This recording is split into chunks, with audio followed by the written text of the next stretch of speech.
Dear students, 10th class mathematics की इस live class में आप सभी का स्वागत है।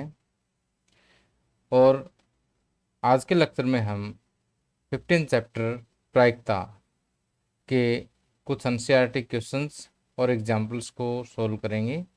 इससे पहले हम इस चैप्टर का पूरा बेसिक कर चुके हैं और उसी बेसिक के आधार पर जो है हम इन क्वेश्चंस को सॉल्व करेंगे। और ये क्वेश्चन जो है एग्जामिनेशन पॉइंट ऑफ व्यू से बहुत इंपॉर्टेंट है, तो आप इनको ध्यान से देखिए कि यहाँ पर मैंने एग्जाम्पल नंबर 9 लिया है। 9th एग्जाम्पल में ये कहता है कि हरप्रीत दो भिन्न भिन्न सिक्कों को एक साथ उछालती है। तो इसमें हम भिन्न भिन्न सिक्कों में मान लेते हैं कि एक तो 1 रुपए का सिक्का है और एक 2 रुपए का सिक्का है। ठीक है, तो इसकी क्या प्रायिकता है कि वह कम से कम एक चित प्राप्त करेगी। कि कम से कम एक चित, ध्यान से देखिए कि कम से कम एक चित प्राप्त करने की प्रायिकता आपने ज्ञात करनी है। तो अगर आप दो सिक्कों को एक साथ उछालते हो तो देखिए कि क्या क्या आउटकम्स आ सकते हैं। कि दोनों पे हेड आ सकता है, पहले पे हेड और दूसरे पे टेल आ सकती है, पहले पे टेल दूसरे पे हेड आ सकता है, या फिर दोनों पे टेल आ सकती है। ठीक, तो ये जो है 4 पॉसिबल आउटकम्स हैं। ठीक है, 4 पॉसिबल इसके परिणाम हैं।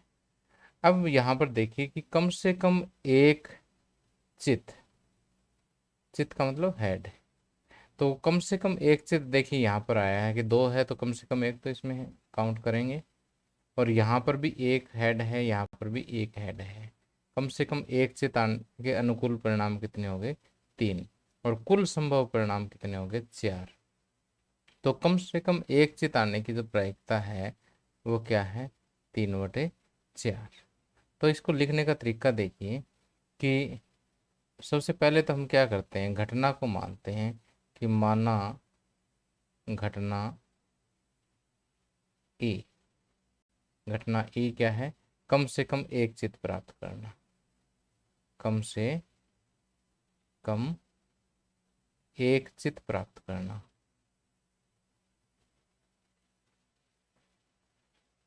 ओके, और अब देखिए कि कुल संभव परिणाम, कुल संभव परिणाम कौन कौन से हो गए? HH, HT, TH और TT। ठीक, तो कुल संभव परिणाम कितने हो गए यहाँ पर? टोटल 4 हो गए। ठीक, अब ई के, अब यहाँ पर ई की प्रायिकता ज्ञात करनी है तो PE। तो हम यहाँ पर पहले इसका सूत्र लिखें कि ई के अनुकूल परिणामों की संख्या, अनुकूल परिणामों की संख्या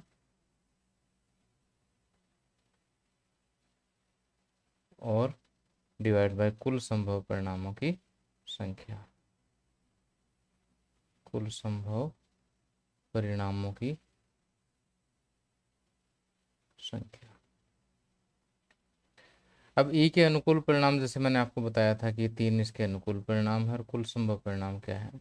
4 है, तो 3/4 इसकी प्रायिकता होगी। तो ये लिखने का सही तरीका होता है, पहले तो घटना मान लीजिए, फिर इसके टोटल जो परिणाम संभव है वो देख लीजिए, फिर इसका सूत्र लिखें और लास्ट में इसका आंसर लिख दें। ओके, तो इसी तरह से जैसे सिक्का उछालने पे एक क्वेश्चन और है कि यहाँ पर देखिए कि ये आपके एक्सरसाइज 15.1 का क्वेश्चन नंबर 23 है। अब क्योंकि दोनों सिक्के उछालने से रिलेटेड ही थे इसलिए मैंने इनको एक साथ ले लिए हैं। कहता है कि एक खेल में 1 रुपए के एक सिक्के को 3 बार उछाला जाता है। तो देखिए, चाहे एक सिक्के को 3 बार उछाल दो, चाहे 3 सिक्के एक बार उछाल दो, एक ही बात है ये। और प्रत्येक बार का परिणाम लिख लिया जाता है 3 परिणाम समान प्राप्त होने पर, अर्थात 3 चित या 3 पट आने पर। हनीफ खेल में जीत जाएगा अन्यथा वह हार जाएगा। हनीफ के खेल में हार जाने की प्रायिकता परिकलित कीजिए। तो यहाँ पर मैं आपको एक इम्पोर्टेंट बात और बता देता हूँ कि अगर आप 2 सिक्के उछालते हो ना, 2 सिक्के उछालते हो तो 2 की पावर, कितने सिक्के हैं? 2 सिक्के हैं, तो 2 की पावर 2, 4। 4 संभव परिणाम होंगे जो मैंने आपको पहले लिख के दिखाए थे, HH, HT, TH और TT। लेकिन अगर आप 3 सिक्के उछालते हो या एक सिक्के को 3 बार उछालते हो तो 2 की पावर सिक्के कितने, 3। तो 2 गुना 2 गुना 2, 2 दूनी 4 दूनी 8 जो है इसके संभव परिणाम होंगे। ठीक। और वो 8 संभव परिणाम देखिए, लिखना बिल्कुल आसान है। पहले आप पहले सिक्के का एच लिख लीजिए, उसके बाद पहले पहले सिक्के को यानी एच पर फिक्स कर दीजिए। अब इन दो का देखिए, इन दो में दोनों में एच एच आ सकता है, पहला अपन फिक्स कर ही रखा है। दोनों में एच एच और टी आ सकता है, पहले को फिक्स, फिर टी एच आ सकता है, पहला एच पे फिक्स है, फिर टी टी आ सकता है। ठीक। इन दोनों पे हिसाब हो गया ना बराबर ये। अब देखिए, अब यहाँ पर एच की बजाय पहले को टी पे फिक्स कर दीजिए। टी पे फिक्स करने के बाद एच एच, टी पे फिक्स करने के बाद एच टी, टी पे फिक्स करने के बाद टी एच, और टी पे फिक्स करने के बाद टी टी टी। तो इस तरह से ये 8 संभव परिणाम यहाँ पर हो जाएंगे। तो देखिए, अब हनीफ खेल कब जीतेगा, जब 3 चित आ जाए या 3 पट आ जाए। ठीक। तो 3 चित ये हो गए और 3 पट ये हो गए। ठीक। तो खेल जीतने के अनुकूल परिणाम कितने हैं, 2, और कुल परिणाम है 8। लेकिन आपको क्या है कि खेल में हार जाने की प्रायिकता ज्ञात करनी है। ठीक है। तो यहाँ पर घटना ई, खेल में हारना, खेल में हारना, कुल संभव परिणाम, कुल संभव परिणाम, ये लिखने के बाद बराबर कितने हो जाएंगे, 8। ठीक है। अब हारने के अनुकूल परिणाम, इन दो को छोड़ के बाकी तो हारने के अनुकूल ही है। तो हारने के अनुकूल परिणाम कितने हो गए, 6, और कुल संभव परिणाम कितने हो गए, 8।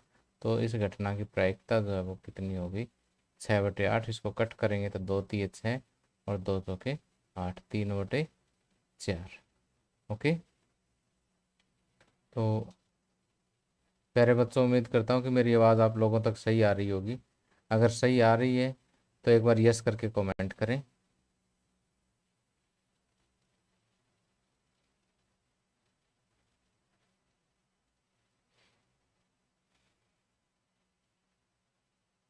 अब आगे एग्जाम्पल नंबर 10 है।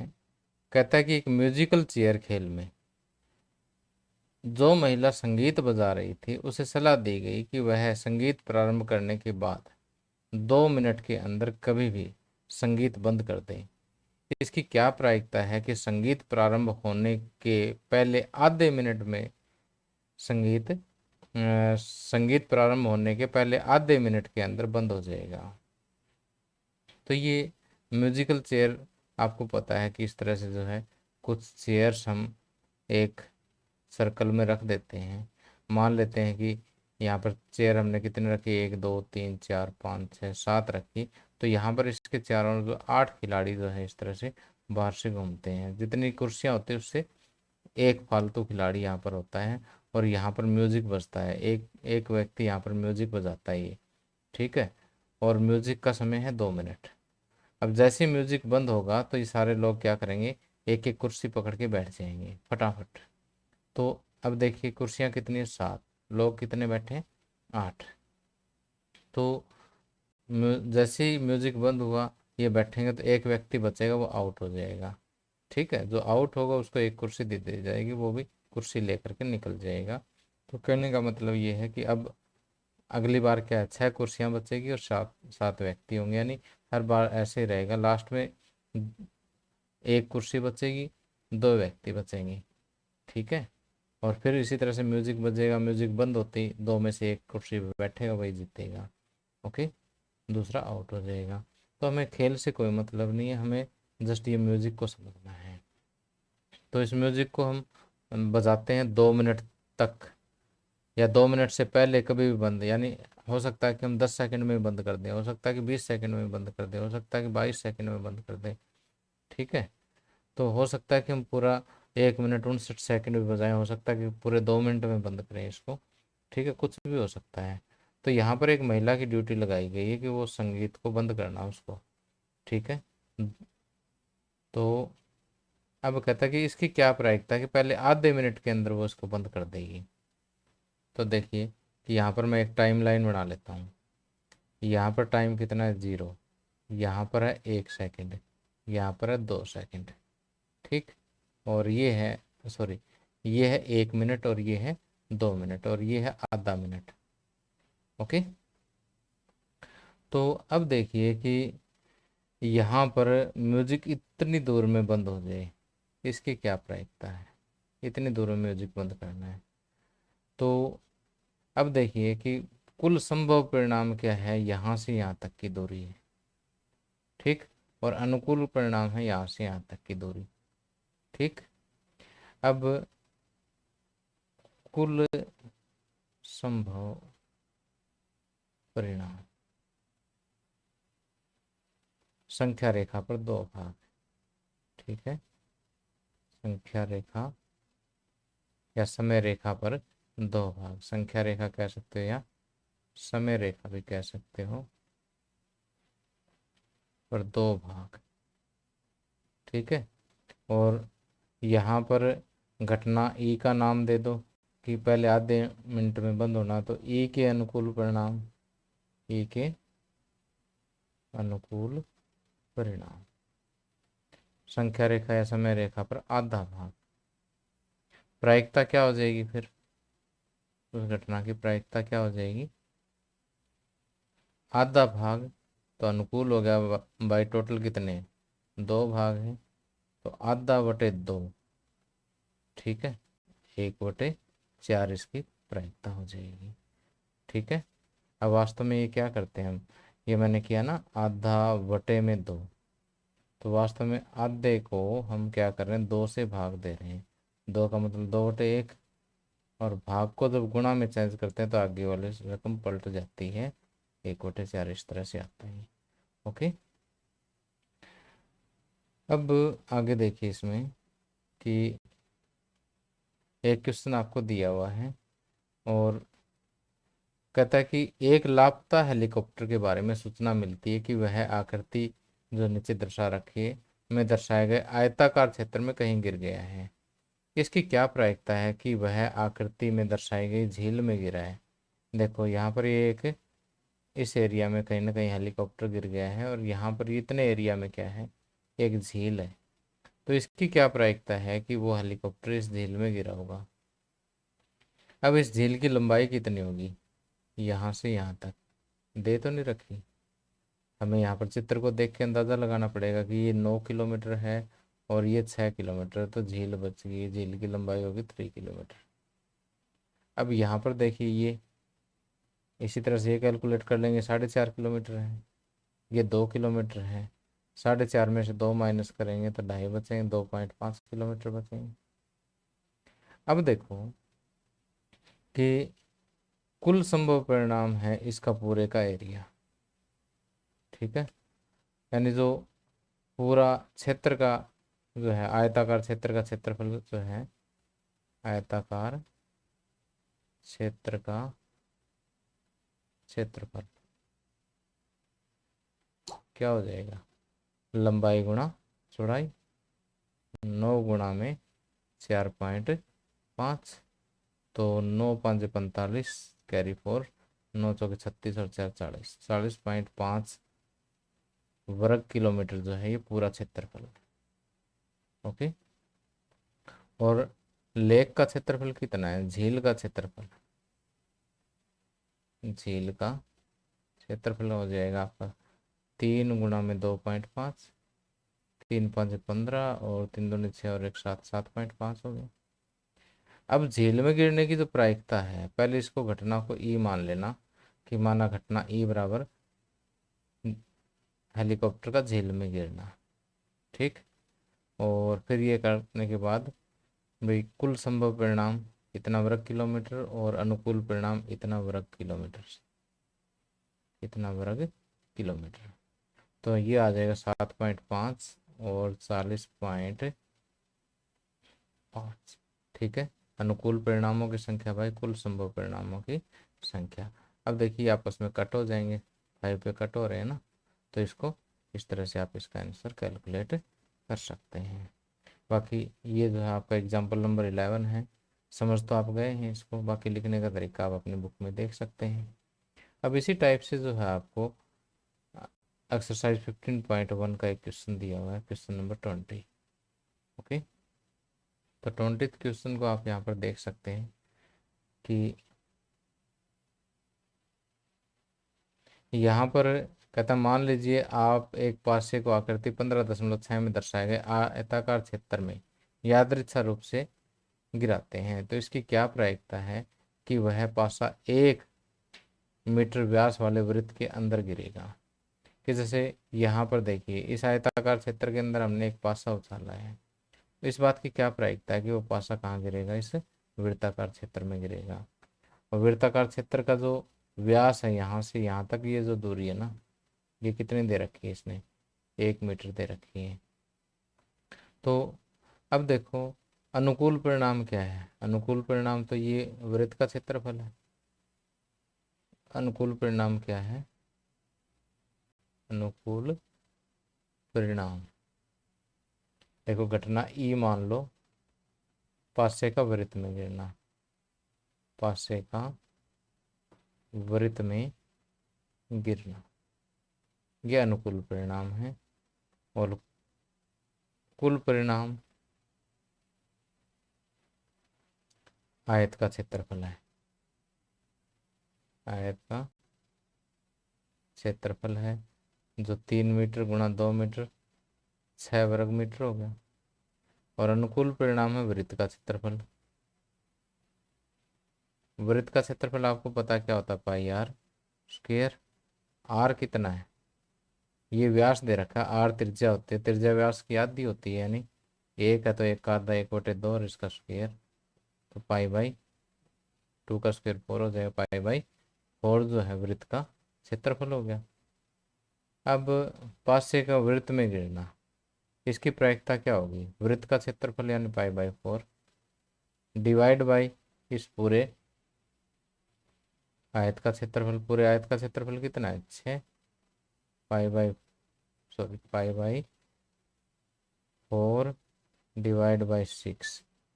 अब पाई/4 डिवाइड को मल्टीप्लाई में चेंज करूँगा तो ये स्टेटमेंट, ये जो आगे वाले भिन्न है ये पलट जाएगी, पाई/20 और ये इसका आंसर आ जाएगा। ओके,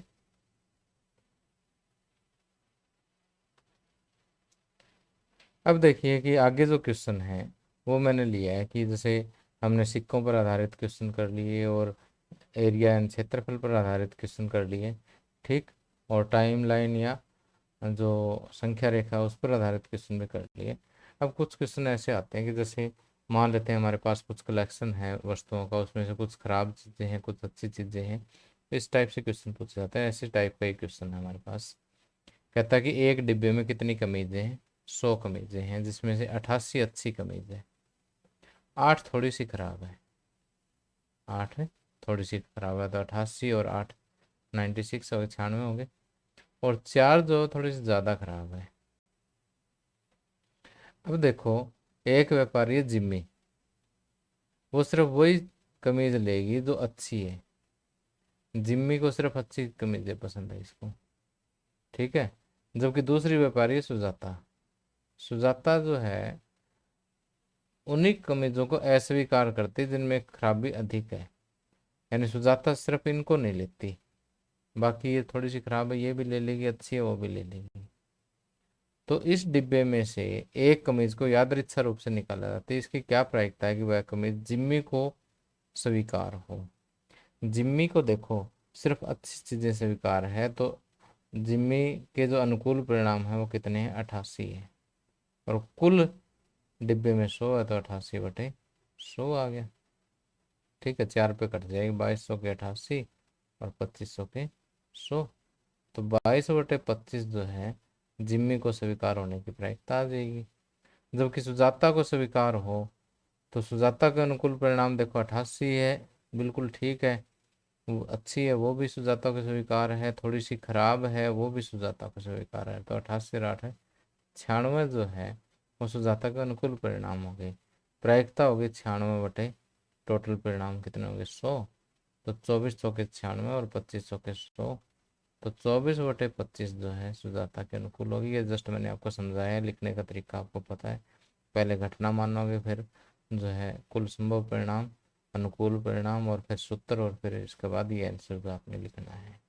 ओके, तो इसी तरह के जो क्वेश्चन है, अगर हम एक्सरसाइज में से देखें ना, तो एक्सरसाइज में भी इस टाइप के क्वेश्चन आपको दिए हुए हैं कि जैसे 21वां क्वेश्चन है कि 144 बाल पेनों के समूह में से 20 बाल पेन क्या है, खराब है, और शेष क्या है, अच्छे हैं। 20 तो खराब हैं और शेष क्या है, अच्छे हैं। आप वही पेन खरीदना चाहेंगे जो अच्छा हो, परंतु खराब पेन आप खरीदना नहीं चाहेंगे। दुकानदार इन पेनों में से यादृच्छा एक पेन निकाल कर आपको देता है। इसकी क्या प्रायिकता है कि आप पेन खरीदेंगे? खरीदेंगे कैसे? जो अच्छे वही खरीदेंगे ना। तो देखो टोटल कितने हैं, 144। 20 खराब है, खराब है वो घटा दो, 124 हो गए अच्छे पेन हो गए। ठीक है, ये क्या हो गए, अच्छे हो गए, ये कुल हो गए, और ये खराब हो गए। ओके, तो इसकी क्या प्रायिकता है कि आप पेन खरीदेंगे? पेन आप कैसा खरीदेंगे, अच्छा खरीदेंगे ना। यहाँ पर दिया हुआ आप वही पेन खरीदना चाहेंगे जो अच्छा हो। तो अच्छे कितने, 124, और कुल कितने, 144। ठीक, तो ये प्रायिकता आ जाएगी। और आप वो पेन नहीं खरीदेंगे, कौन सा नहीं खरीदेंगे, जो खराब है। खराब के अनुकूल कितने, 20, भाई 144, इनको कट करके छोटा कर लेना। ठीक है, तो अब देखो आप इसको ऐसे भी निकाल सकते हो कि अगर आप पेन खरीदने की प्रायिकता जो है वो क्या है, ई है, पेन नहीं खरीदने की प्रायिकता ई बार है। तो probability of E bar is equal to 1 minus probability of E. तो 1 माइनस 124/144 करोगे तो भी वही आएगा, एलसीएम 144। 144 माइनस 124 कितना आएगा, 20/144 आएगा भाई। ओके, तो इसी तरह से आपको एक क्वेश्चन और दिया हुआ है कि किसी कारण 12 खराब पेन 132 अच्छे पेनों में मिल गए हैं। केवल यह देखकर नहीं बताया जा सकता कि कोई पेन खराब है या अच्छा है। इस मिश्रण में से एक पेन यादृच्छा निकाला जाता, निकाले गए पेन के अच्छा होने की प्रायिकता क्या होगी? तो देखो 132 अपने पास कुल पेन थे, उसमें से 12 खराब ऐड हो गए, इसमें 2 और 2 4, 4 144। ठीक है, 144 तो हो गए कुल, ये खराब और ये अच्छे हैं। ठीक है, निकाले गए पेन के अच्छा होने की प्रायिकता, अच्छे के अनुकूल परिणाम कितने, 132, और कुल परिणाम कितने, 144। बस कट करो और आंसर लिख दो। ठीक, इसी तरह से खराब और अच्छे वाले ये देखो कि इसमें थोड़ा सा चेंज है क्वेश्चन में, इसलिए मैं समझा रहा हूँ इसको कि 20 बल्बों के एक समूह में से 4 बल्ब खराब है। इस समूह में एक बल्ब यादृच्छा निकाला जाता है, इसकी क्या प्रायिकता है कि बल्ब खराब होगा? तो खराब के अनुकूल परिणाम कितने, 4, कुल कितने, 20। तो खराब बल्ब होने की प्रायिकता जो है, अनुकूल कितने परिणाम है, 4, कुल कितने हैं, 20। 4 एकम 4, 4 5 20, 1/5 परिणाम, 1/5 होगी खराब पेन, सॉरी खराब बल्ब की प्रायिकता होगी। ओके, तो अब सेकंड पार्ट में देखिए, ये थोड़ा सा चेंज है इसमें। कहता है मान लीजिए कि निकाला गया बल्ब खराब नहीं है और नए इसको दोबारा बल्बों के साथ मिलाया जाता है। 20 बल्बों में से एक आपने निकाल लिया, ठीक है, और वो बढ़िया वाला निकल गया, खराब नहीं है वो। ठीक है, तो पीछे बल्ब बच गए 19। अब शेष बल्बों में से एक बल्ब यादृच्छा निकाला जाता है, इसकी क्या प्रायिकता है कि बल्ब खराब नहीं होगा? अब देखो पीछे 19 बचे, 19 में से अब भी 4 खराब है। ठीक, तो इसमें से जो ठीक ठीक बल्ब है वो कितने हैं, 19 में से 4 घटेंगे कितने बचेंगे, 15 बचेंगे ना। तो अब देखो कि 15 बल्ब ऐसे हैं जो खराब नहीं हैं, और कुल बल्ब कितने हैं 19, क्योंकि एक जो आपने निकाला वो उसको दोबारा नहीं डाला अपने अंदर, तो 19 बच गया। तो कुल सेकंड पार्ट में जो संभव परिणाम होंगे वो 19 होंगे। तो 15/19 जो है बल्ब खराब नहीं होने की प्रायिकता होगी। ओके, अब मेरा समझाया हुआ आप लोगों को सही समझ आ रहा होगा? एक बार यस करके कमेंट कर दें।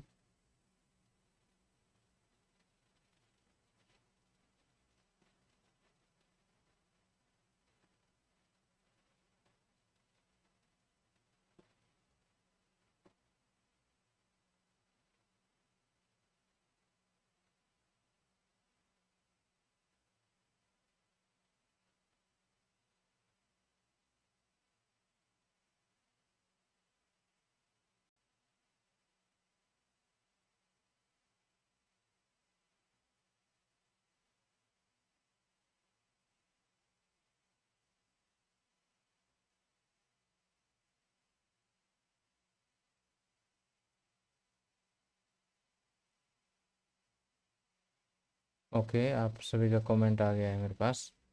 तो अब आगे देखिए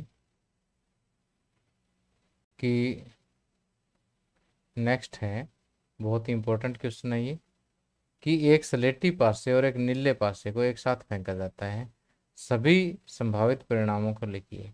और इसकी क्या प्रायिकता है कि दोनों पासों की संख्याओं का योग 8 है, 13 है और 12 से छोटी है उसके बराबर है। तो देखिए ये नीला पासा है और ये स्लेटी पासा है। नीले पासे पर भी 1 से लेकर के 6 तक संख्याएं हैं और स्लेटी पासे पर भी 1 से 6 तक की संख्याएं हैं। तो यहाँ पर देखिए कि 6 × 6 कुल 36 परिणाम जो है वो संभव होंगे। और उन 36 परिणामों को आप ऐसे लिख सकते हो कि जैसे पहले जो संख्या यहाँ पर लिख रहा हूँ नीले पासे की है और दूसरे जो संख्या मैं यहाँ पर लिख रहा हूँ वो स्लेटी पासे की है। तो 1 1 1 2 1 3 1 4 1 5 1 6, इसी तरह से 2 1 2 2 2 3 2 4 2 5 2 6, इस तरह से आप 6 तक संख्याएं इसकी लिख सकते हो। तो जब भी आप उछालोगे तो ये पॉसिबल आउटकम्स हैं, ठीक है, ये संभव परिणाम है। तो ये कहता है कि दोनों पासों की संख्याओं का योग 8 है, संख्याओं का योग 8 होने के अनुकूल, 8 होने के अनुकूल देखिए कि देखिए पहले लाइन में तो 8 होएंगे नहीं, क्योंकि 1 + 6 7 ही हो सकते हैं मैक्सिमम। दूसरी लाइन में 2 + 6, एक तो ये हो गया, फिर 3 + 5, फिर 4 + 4, 5 + 3 और 6 + 2। तो ये ऐसे परिणाम हैं जिनका योग कितना होगा 8 होगा। तो और इसके अलावा तो मेरे हिसाब से नहीं होना चाहिए कोई भी, ठीक है। तो 8 के अनुकूल परिणाम कितने हो गए 5, 1 2 3 4 5, और कुल संभव परिणाम कितने हैं 36। इसी तरह से 13, 13 के लिए देखिए कि जो है आपको मैक्सिमम संख्या कितनी है 6 और 6 12, तो योग 13 होना तो यहाँ पर पॉसिबल नहीं है, ये तो असंभव घटना होगी। तो 13 के अनुकूल परिणामों की संख्या कितनी होगी 0, और कुल संभव परिणाम कितने 36, तो इसकी प्रायिकता कितनी हो जाएगी 0। अब 12 से छोटी या उसके बराबर, 12 से छोटी या उसके बराबर, तो सभी की सभी संख्याओं का योग जो 12 से छोटा या उसके बराबर ही तो है। तो 36 के 36 परिणाम जो है इसके अनुकूल है, टोटल 36 है, तो इस घटना की प्रायिकता कितनी होगी 1 होगी, ठीक। तो ये जो तीनों क्वेश्चन हैं ये हरियाणा बोर्ड में HBSC में 2019 में जो है अलग अलग कोड में जो है पूछे गए थे।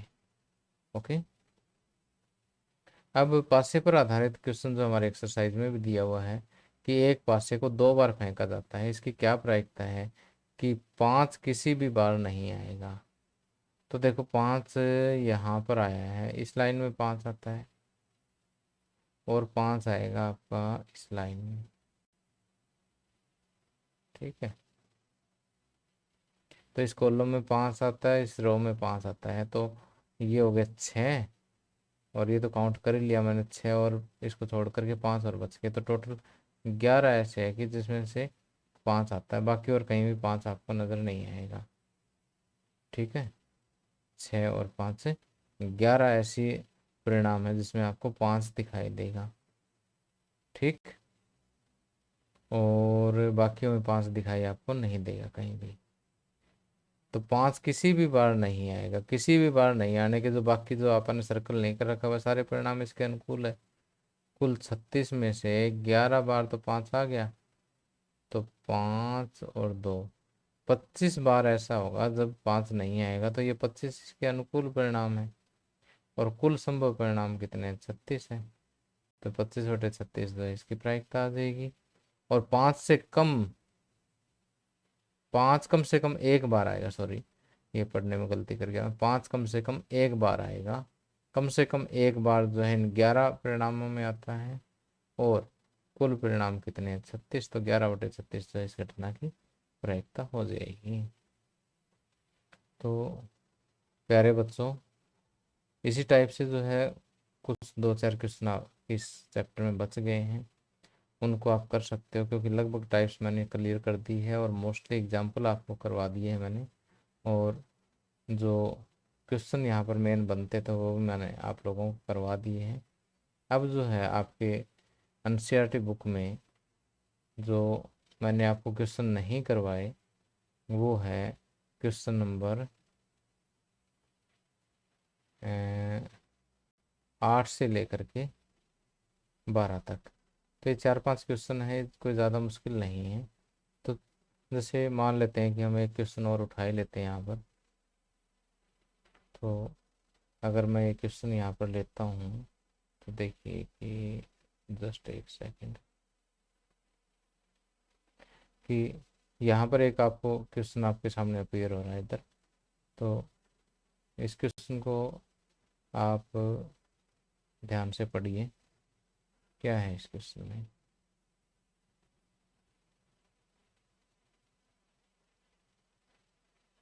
कहता है कि गोपी अपने जल जीव कुंड के लिए एक दुकान से मछली खरीदती है। दुकानदार एक टंकी जिसमें 5 नर मछली और 8 मादा मछली है में से एक मछली यादृच्छा उसे देने के लिए निकालती है। इसकी क्या प्रायिकता है कि निकाली गई मछली नर है? देखिए कि गोपी कोई लड़की है, वो अपने जल जीव कुंड जिसमें मछली वगैरह रखते हैं, ऐसा एक्वेरियम है, उसमें उसके लिए मछली खरीदने जाती है। अब दुकानदार के पास जो है यहाँ पर 5 तो नर मछली है और 8 मादा मछली है। अब देखने से तो पता नहीं लगा है ना कौन सी नर है कौन सी मादा है। तो इसमें से जो निकाली गई मछली है वो नर मछली, इसकी क्या प्रायिकता है? तो कुल मछलियाँ कितनी होंगी? 8 और 5 13। और निकाली गई मछली नर मछली है, इसकी प्रायिकता निकालने तो नर के अनुकूल परिणाम कितने? 5 और कुल कितने? 13। तो इस टाइप के आसान आसान से क्वेश्चन हैं, उनको आप कर सकते हो। या फिर जो कुछ क्वेश्चन बच गए हैं वो जैसे किसी घटना ई नहीं की प्रायिकता जो है 1 माइनस उस घटना के घटित होने की प्रायिकता है, तो उस घटना के घटित होने की प्रायिकता है, इस क्वेश्चन इस फार्मूले पर आधारित है। तो प्यारे बच्चों, मेरी तरफ से जो है ये चैप्टर कंप्लीट होता है। बाकी और आपके जो भी सुझाव है आप कमेंट करके मुझे बता सकते हैं। Thank you, have a nice day.